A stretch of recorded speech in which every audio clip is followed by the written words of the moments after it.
Think back to your worst breakup.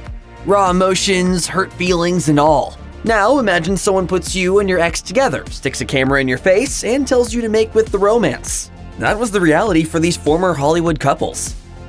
As huge as The Big Bang Theory became in pop culture, stars Johnny Galecki and Kaley Cuoco were somehow able to keep the fact that they dated for 2 years under wraps. It wasn't until after they'd split that they even publicly confirmed what was happening between them. As Cuoco told CBS Watch magazine, "It was such a huge part of my life and no one knew about it.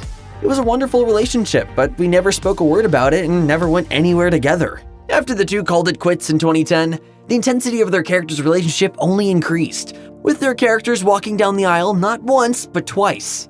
When Galecki appeared on The View in 2017, he chalked up his and Cuoco's ability to pull off the nerdy romance of Leonard and Penny to, quote, "massive doses of mutual love and respect." It's not easy, but with those two ingredients, pretty much anything is possible, and we're dear, dear friends. In a chilling example of awkward timing, Jennifer Aniston and Tate Donovan had just called off their engagement right before he was invited to guest star as her character's new romantic interest on Friends. Donovan later explained that he had regularly visited the set of the hit NBC series while he was dating Aniston, making nice with the producers and her co-stars along the way. Somehow, that didn't transpire into a guest spot until shortly after they quietly decided to call it quits, which meant things got incredibly weird for everyone involved. It was around April, and I remember calling her, and she thought it was like April Fool's Day joke. I was like, no, seriously, they want me to come on. They agreed to work together, thinking it might actually help them get through the breakup. But according to Donovan, getting romantic with her in front of the cameras was nothing short of miserable. It was horrible. It was so tough. I remember just getting back to my dressing room and just weeping. Perhaps no love scene involving real-life exes will ever be quite as purposely awkward as the ones Cameron Diaz and Justin Timberlake shot for Bad Teacher. As if sharing space on a cast list after dating for several years wasn't weird enough, they were also expected to play love interests, and weird ones too. Even your forehead is sexy. Although Diaz claims she and Timberlake were fine with working together again, she also had to admit the dry humping scene was ridiculous, summing up the experience by saying, "It was absurd." Kyle MacLachlan and Laura Dern had a thing in the 80s, both in the film Blue Velvet and in real life. So, when Dern was cast in the long-awaited 3rd season of Twin Peaks as Agent Cooper's love interest Diane, the pair tried to approach the reunion with consummate professionalism.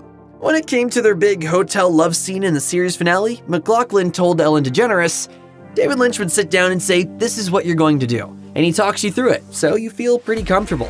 And Laura and I would sit down and go, 'Okay, here we go. Welcome back 25 years later.'" Despite their commitment to being grown-ups about it all, MacLachlan admitted they couldn't help but giggle at the uncomfortable situation they were put in after so many years apart. Sparks flew between actors Amanda Seyfried and Dominic Cooper after the two played young lovers in the 2008 musical adaptation Mamma Mia. The duo broke up a few years later, but when Universal Pictures decided to bring both of them back for the sequel, things started to get a little strange for everyone involved. Seyfried's husband, Tom Sadowski, wasn't exactly thrilled about the fact that she'd be sharing some screen sizzle with her ex. Seyfried said he might have assumed Cooper was still in love with her. The pair made it through their scenes without any trouble, except from their co-star Cher, who jokingly told Seyfried in front of Cooper that she dodged a bullet with the breakup. When Vampire Diaries co-stars Nia Dobrev and Ian Somerhalder first made it official that they were dating in 2011, their characters were also at the beginning of a turbulent romance. Things ended up working out for their on-screen counterparts, but the same couldn't be said for Dobrev and Somerhalder. Still, as it goes in Hollywood, they had to keep filming love scenes together even after their real-life split. The two joked about the awkwardness when they won the 2014 People's Choice Award for Best On-Screen Chemistry. But Dobrev took it a step further when she left the show after its 6th season. Somerhalder continued to star in the series for the remaining 2 years, while Dobrev's character was said to be in a sort of vampire coma. Dobrev returned for the series finale, though, and got to film a passionate embrace with her old beau. Young love makes people do crazy things, like marrying a co-star after only a year of dating. For Sophia Bush and Chad Michael Murray, who played on-screen love interests Brooke and Lucas on the WB's One Tree Hill, that marriage proved to be a monumental mistake.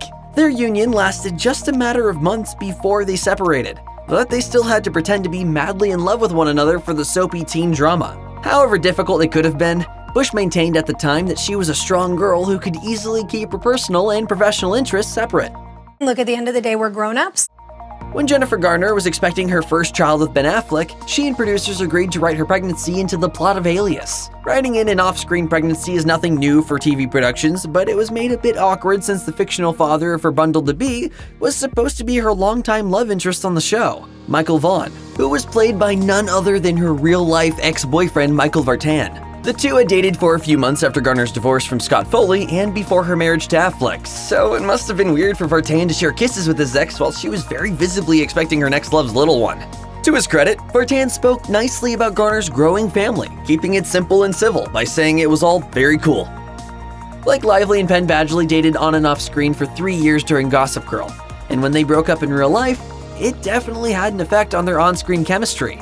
On Watch What Happens Live, Badgley fielded a caller question about his best and worst on-screen kiss, and decided to give both honors to Lively, with the best being during the relationship and worst being after they broke up. It was an awkward situation that had Badgley believing that the two deserved some credit for playing nice. We were consummately professional, to be honest. Right. And I think we should both pat ourselves on the back for getting through it.